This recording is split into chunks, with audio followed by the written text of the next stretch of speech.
ระเจ้าเขาก็ยังเป็นออกบวชย้อนขึ้นไปอีกประมาณ30 กับแม่บอกมาเลย4 กับอีก20 กับประมาณ20 กับ20อสงไขยกับขึ้นไปตอนนั้นท่านเป็นพระราชาเนี่ยเป็นพระราชามหากษัตริย์มีสร้างโค้งใจฝึกอย่างดีสร้างที่ใส่ออกรบใส่เป็นพาหนะมีมือหนึ่งเพิ่นออกไปเที่ยวป่าเที่ยวป่าเลยขึ้นสร้างโค้งใจไปแต่เมื่อนั้นสร้างมันได้กินตัวแม่กินผู้สาวมามันแล่นพระราชาขอบคุมยังไงมันก็ยุ่งหัวพังแล้วไปหาผู้สาวนั่นเองมันก็ปุ๊บป้าปุ๊บลงไปทำสร้างไปติดอยู่ต้นมะเดื่อเลยแพงอยู่เป็นต้นมะเดื่อสร้างลงไปนี่จากเปิ้ลไปหาผู้สาวนั้นหาตัวแม่พระราชาเลยตอนนั้นพระเจ้าเป็นพระราชาเด้ชาตินั้นก็เลยคิดขึ้นมาได้ว่าอำนาจของกรรมอำนาจที่สร้างมันฝึกอย่างดีสิตีอะไรมันก็สนได้มันปากมันไปเลยมันแล่กับป้าไปหาผู้สาวมันเนี่ยพระพุทธเจ้าตอนนั้นเป็นพระราชาอะไรคิดว่ากรรมทั้งหลายมีโทษมีอำนาจเป็นสัตว์ทั้งหลายเนี่ยบกพร่องแม้กระทั่งเจ้าของก็เลยคิดว่าเฮานี่สิบำเพ็ญบารมีสร้างความดีเพื่อออกจากกรรมเนี่ยก็เลยคิดแต่ตั้งประถมจิตคิด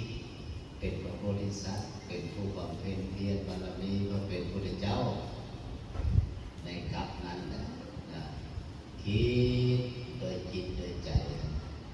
7 อสงไขยได้คิดอยากเป็นพระพุทธเจ้าได้คิดแต่ว่าแหละประถมจิตนะ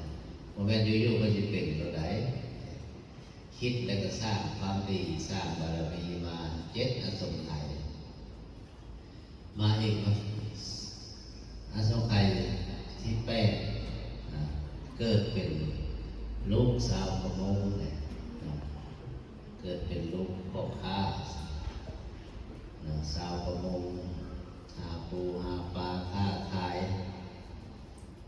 สร้างนั่นเมื่อลงเมื่อสำเนาแตกพระโพธิสัตว์สร้างนั่นกับมีแม่ไปนำเลยแพแตก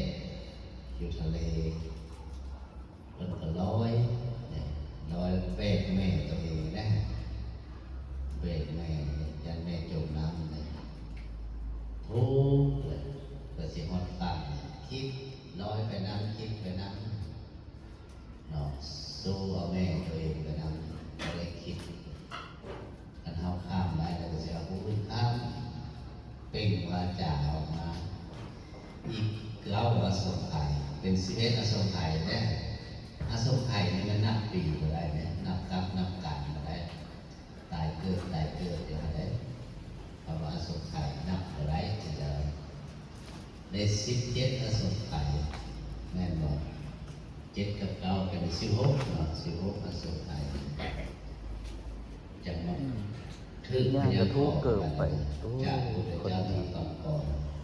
พระพุทธเจ้าองค์ที่4เนาะถ้าย้อนขึ้นไปสู่นักกรรมมีพระพุทธเจ้าทรงพระนามว่าองค์ที่1นี่นะที่1การทำก่อนองค์ที่1เนี่ยจะสู่นักกรรมมาถั่วย่างกลางมันเอามานะถั่วย่างกลางมันน้อยมีทำก่อนองค์ที่2องค์ที่3และสารทำก่อนองค์ที่4และที่ก่อนเลยพระเจ้าองค์ที่4เป็นพระนามก่อนพระพุทธเจ้าองค์ปัจจุบัเอานถั่วเท่านี้มาเนี่ยแล้วถั่วเท่านี้มามาครับดาวบนลงคนนี้จะเป็นพระพุทธเจ้าให้หลังนี้เป็นยันก่อนแล้วมันแบบชาตินั้นมันเป็นทางในเป็นทางมหาศาลพ่อแม่รวยไปเฮียนเลยพ่อแม่ตายเลย ผู้จัดการมรดกก็ไปนำเอานำมา